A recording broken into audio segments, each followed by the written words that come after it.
welcome to the Festival of Marketing. We have with us Mr. Abbey Thomas. Thank you for joining us, Mr. Thomas. It's pleasure having you here.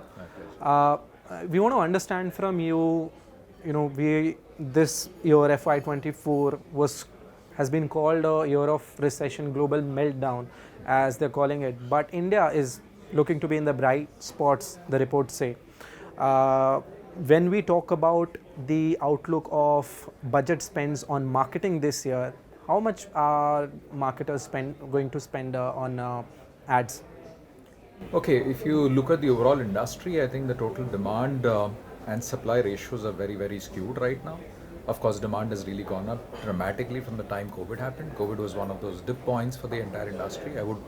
If I want to really focus on the automotive industry, I must say, COVID was the time when people really held back their spends and decided that they won't really go into, because retailing was pretty difficult. There was no retailing happening.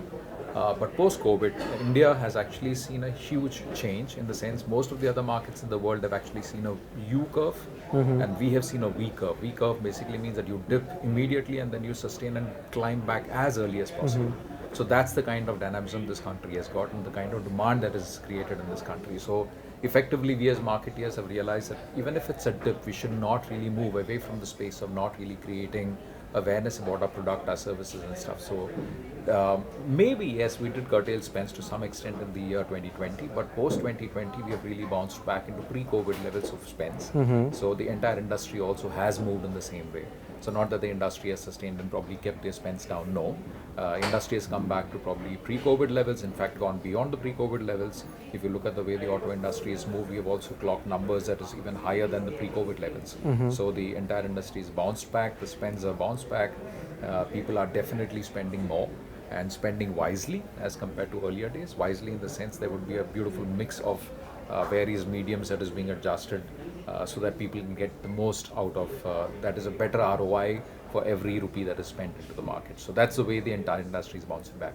So spends have not reduced, people are spending more, but they're spending more wisely and spending their monies in the right buckets rather than spreading it all around. Categorical spend is happening. Yes, is happening to a greater extent. People are also doing a lot of research. People are studying more of the media segments, what media is really working well for the industry. And if those medias are working pretty well and effectively for us, so we are spending our monies into the right pockets as well. So that's the way the spend structure is moving in this country. Spending on media, and being on that question, the next question is around digital space becoming the main line. We saw growth in print and TV as well last year, but digital has just penetrated into areas where it was not earlier. Going forward in FY24, what do you predict about the growth of, let's say, print media specifically and TV as well? Okay. So if you look at traditionally the digital medium about 3 to 4 years back was around 25 to 30%, 15 to 25% is what the digital spends were. Of course, COVID times it reached up to a level of almost 50%. Because of course the print media was not really effective, circulation of print media was pretty low. Television was happening very much in that space, but people do not really want to spend there because they are high cost mediums. But right now if you see the spends on digital, I would say across the industry is almost around 35 to 40%. And not only in various categories, but most of the categories, I would say not only auto, but even FMCGs, you would see a lot of people really spending and adjusting their spends from the earlier 20% to almost about 30-35%. So digital spends will continue to rise. Digital medium is also getting pretty much scattered. It's not pretty easy to really reach out to the right audience because there are so many avenues that is available for a customer, an intender, or somebody who's interested in buying a certain product or service to really watch and view. Yeah, you name the social media platforms, all of them are widely spread, but then people have also understood what mediums really work for social media and what kind of messaging should be put across for social media. Therefore, I would say digital is going to be extremely important and will never go back to the pre-COVID levels. It will always sustain itself to be in the same space as about 35 to 40% in the coming years. That's my belief. Which space do you think digital is taking over? I heard someone saying that TV is not going anywhere. Is it at the cost of print media that it is the spends moving from here to there? See, there is a certain amount of awareness on print media. So even if we go by the discussions we have right now, in the last couple of years, there has been a lot of doubt in the minds of consumers when they see messaging or communication on digital medium, because the authenticity of the data was always questioned. Yeah. Therefore, print was considered to be one area where people believed whatever you see on print is really true.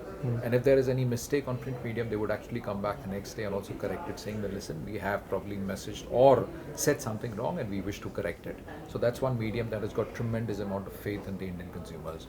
That would stay. So print medium continues to be one area of belief when the consumer basically reads it or watches it, yeah, or reads it.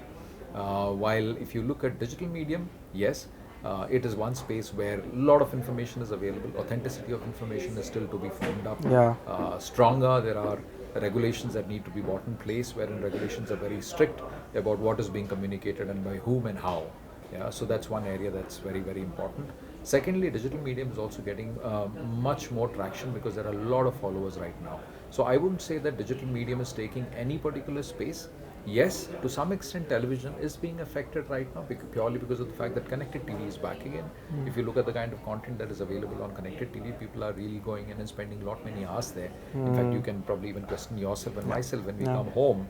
The first thing that we open is not probably the regular channels, but we would move and connect ourselves to any of the OTT platforms that is already available there. So that's the kind of content that plays there. That creates a lot of ambience and a lot of attraction for people. So digital medium is probably biting into television in a bigger way as compared to print. Print still happens to be a pretty strong medium. Credible value which Credible happens value and the trust is pretty high. It's expensive, but people do believe in it much more. there. Right. What are the trends that you are kind of looking forward to in the industry going forward? What are those three trends that you think that come to your top of your mind? The first thing I believe is content. I think content is king today. Today people are not willing to really spend even few seconds extra to see something that they are not really connected to or delighted to watch. So content is key. Therefore, that is one trend that is really, really important. So most manufacturers or most marketeers like me and probably many other peers in the industry, also peers in FMCGs and consumer durables, are spending a lot of effort and money and creative talent coming into really creating good content. Content that can be viewed, content that people can connect with, content that is real, content that can be interesting. So that is one area that I see definitely moving towards. Second is about hyperlocal marketing. I think lots of people are moving into hyperlocal marketing, targeting the right kind of audience in the right space, because your audience is spread all across. So if you need to target them and get the right amount of ROI on the spends that you want to do, so you target those customers in the right way. You define the radiuses, you define the area that they operate in and reach out to them in the right manner. Yeah. Even on digital, there is also strong possibilities for us to adapt our communication. For example, if you have in the south of India, you have a certain communication going out in a certain particular language, while you change the language and the creative and the content pieces also to the north of India. So that is another trend that is happening. So hyperlocal plus conceptualizing your ideas, communicating in the right way in different geographies of India. So one English is not going to work across India. It has to be various regional languages that can reach out to the right audience. I think that is one space that I would see a lot of shift happening, and people are getting much more active and much more presenting their ideas in a much better way.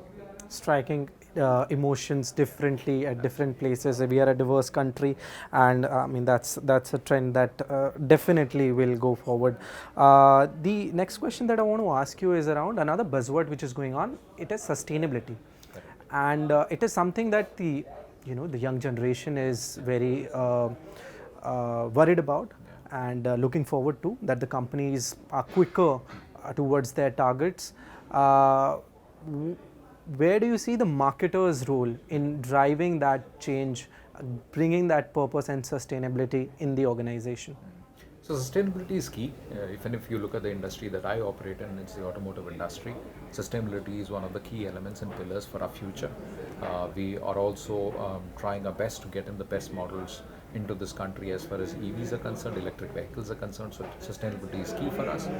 If I look at the marketeers and our job is to create awareness among the audience about what they are buying and why should they buy a sustainable product and sustainable services. I think that's one key area that we have to make a lot of impact on. I would say most of the industry is really moving towards that, but the awareness levels are much lower. People are not really connecting with the thought even now. Even when we talk about frugality, we talk about the communications that we have, about our engines that we offer in the country. We are no longer talking about huge, massive engines creating huge power and giving out huge emissions. No, we are talking about resizing our engines, making it smaller, making it much more efficient. And ensuring that we tell our customers that, yeah, listen, it's extremely important for you to operate on smaller engines. You get much higher efficiencies. You not only save your own money, but you also save the environment to a greater extent with lower emissions. So that awareness is created by marketeers, and that is my job as well. When I go back into the audience, even if I'm not selling an EV, if I'm selling an ICE engine, that's an internal combustion engine, I need to tell them that you are buying the right engine. You are buying the engine that has the lowest of emissions and highest of efficiency. So that is something that every marketer will do. So sustainability is key. I think that is the topic for discussion and also a lot of action for the next 10 years minimum for our country to be by 2035 to be really closer to at least 50 to 60% of our entire portfolio back into sustainable products. Right. When we talk about data, right, a lot of awareness and regulation is kicking in that space. When we factor data into marketing, what do you think about precision marketing and data creating relevant experiences at scale for customers? Okay. So data is key right now, because without data there is no marketing. There was a time when you could actually think that this is the right thing that works for the market. It no longer works. So even if I look at our marketing campaigns, we have media partners on board. Media partners' job is not just to buy media for us, but also to come back to us on a month-on-month basis and come back and tell us what really works for us. That means data. That means what really is working, what is not working, what does the consumer need, and how do we really impact that consumer need by communicating the right way back to them. So data is one of the key pillars for every marketer, irrespective of which segment they operate in, be it automotive, be it durables or fast-moving consumer durables. I think most of the segments we have to rely on data. And even on services, we have to rely on data to go back and figure out what is working for us and what is not, and what does the customer need. I think customer is key. We can't be going inward out. We have to go outward in, understand what the market requires, and then provide it to them. And that requires a lot of number crunching, going back into research, qualitative and quantitative, to find out what really the market demands are, and then offer the right kind of services and products back into the market. Right. The last question is around your advice to the young marketers. What should they be looking out for in the coming years in the industry? Okay, young marketeers, I think this is the most wonderful period for marketing in this country. I think the avenues of marketing has shifted from the traditional print, television, outdoor, to so much more. Yeah, you can actually apply your mind to identifying new mediums, to identifying, even today influencers are big. How long will the influencer story last is something that we have to see, because the entire credibility of the influencer base after a few years may take a complete turn and a complete change. But we believe that the market really requires a lot of youngsters to come back and identify newer areas to operate in. And my advice to the entire team, that the youngsters who are coming into the field of marketing, is to ensure that you don't really create these mind blocks. Start challenging the tradition. Start challenging thoughts that has been put into the minds of top managements, big companies that's been operating for almost about 15, 20, 50, 100 years, who operate in a particular way. Keep challenging them to find newer ways to get things done. And most importantly, challenge is just not enough. You need to challenge and also really get value and show and sell the idea internally. Yeah? Mostly, I have noticed that marketeers are not in a position to sell their ideas internally. Internally, when I mean, is within the team, within the management, within the top rungs, even within the industry. If you don't sell it internally, how would you sell it outside? So you, as a young marketeer, have to really start seeding your thoughts, selling your ideas internally first within the company, and then things will really fly off when you really apply it back into the audience somewhere. So that's the key element that I would really focus on. Well, thank you so much for joining us here, Mr. Thomas. It's a pleasure having you. Thank you so much. Pleasure talking to you.